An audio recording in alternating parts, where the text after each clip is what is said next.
الطبيب منصف دهمان اللي أصله عربي قرر بعد 25 سنة من وفاة الأميرة ديانا يطلع ويحكي اللي حصل في الليلة الأخيرة. في حوار مع صحيفة ديلي ميل البريطانية كشف تفاصيل اللحظة اللي حاولوا فيها ينقذوا ديانا في مستشفى بيتي سالبترير في باريس. الكاتب مارك فورني نشر تقرير في مجلة لوبوان الفرنسية وقال فيه إن دهمان كان واحد من الأطباء اللي دخلوا يحاولوا ينقذوا أميرة ويلز في أغسطس 1997، والنهاردة قرر يتكلم لأول مرة بعد ربع قرن تقريبا من الحادثة. دهمان دلوقتي شغال دكتور جراح في مستشفى انتيب، لكن وقت الحادثة كان عنده 33 سنة بس. تم استدعائه على الطوارئ في مستشفى بيتي سالبترير علشان يسعف الأميرة ديانا بعد ما عربيتها اتقلبت فجر يوم 31 أغسطس 1997. الدكتور بيقول الإسعاف وصلوا مكان الحادثة حوالي 12:30 بالليل. كانوا طلعوا ديانا من وسط حطام العربية المرسيدس اللي كانت مليانة دخان، حاولوا يحافظوا على النبض والتنفس، لكن فجأة قلبها وقف. قدروا يرجعوه وبعدها نقلوها على المستشفى، لكن وهي في الطريق قرب جسر واسترليتس قلبها وقف تاني، واخيرا وصلت للمستشفى الساعه 2:06 الفجر. دهمان وصف الساعتين دول انهم اطول ساعتين في حياته. بيقول كنت باخد قسط راحه في اوضه المناوبه، لقيت مكالمه من بروني ايو كبير اطباء التخدير بيطلب مني اروح على الطوارئ فورا. ما قاليش ان المصابه ديانا، كل اللي قاله ان في حادث خطير وامراه شاب في خطر. وبيكمل شهادته المسافه بين اوضه المناوبه والطوارئ حوالي 50 متر بس. اول ما وصلت لاحظت ان في توتر غريب، شفت مساعد المتدرب واقف متسمر في الركن، وطبيب التخدير ريو مرمي على الارض جنب سيده نايمه على النقاله. دهمان بيحكي اول ما دخلت عرفت ان الموقف خطير، وحسي اتاكد لما قالوا لي انها اميره ويلز. وقتها فهمت ليه كان في توتر ونشاط غريب في الطوارئ. التعامل مع حاله خطيره لست شابه ده تحدي كبير لاي دكتور، فما بالك لو اللي قدامك اميره. هو ما حبش يدخل في تفاصيل كتير احتراما للسريه الطبيه، لكن الحقيقه بقت واضحه دلوقتي. اول صور اشاعه اتعملت بينت ان ديانا عندها نزيف داخلي رهيب. على طول ركبوا انبوبه في صدرها ونقلوا لها دم، لكن حوالي الساعه 2:15 الفجر بعد ما قلبها واقف تاني البروفيسور ريو طلب من دهمان يعمل جراحه طارئه. الموقف كان حرج جدا ولازم يتحل بسرعه، ورغم كل محاولات دهمان لانعاشها اكتشف ان في تمزق كبير في التمور اللي هو الغشاء اللي بيحيط بالقلب، وده كان بيمنع القلب يشتغل طبيعي بسبب نقص الدم. في الوقت ده وصل بروفيسور ألان بافي واحد من احسن جراحين القلب في فرنسا، وقرر على طول ينقل ديانا لغرفه العمليات لانه شك ان في مضاعفات اكبر. بافي وسع الفتحه علشان يشوف اكتر، وهناك اكتشف الكارثه، تمزق في الوريد الرئوي العلوي الشمال نتيجه الصدمه. حاول يقفل الجرح ويصلح التلف، لكن للاسف ما كانش فيه فايده. قلب ديانا وقف قبل الجراحه الاستكشافيه وما رجعش يشتغل تاني.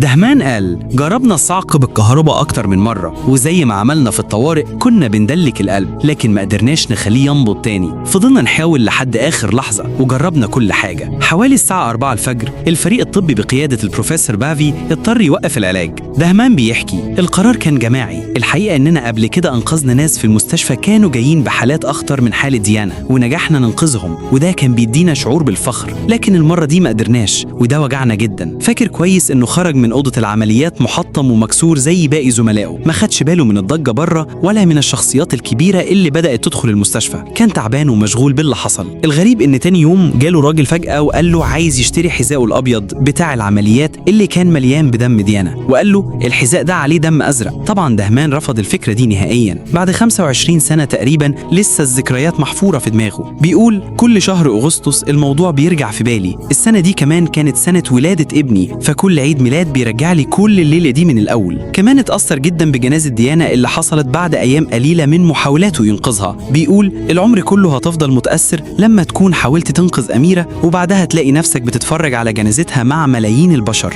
احساس فظيع ان واحده بالجمال ده نهايتها تبقى مأساويه بالشكل ده. وبعد سنين من الحادثه اتراجعت الادله الطبيه في التحقيقات اللي اتعملت، والنتيجه كانت واضحه. الفريق الطبي اللي اشتغل على حاله ديانا عمل كل اللي يقدر عليه. التقرير ختم وقال ما كانش فيه اي خطه طبيه تانية ممكن تغير النتيجه، وما كانش فيه اي فريق طبي في العالم يقدر يخلي الاميره ديانا تعيش بعد الاصابات دي.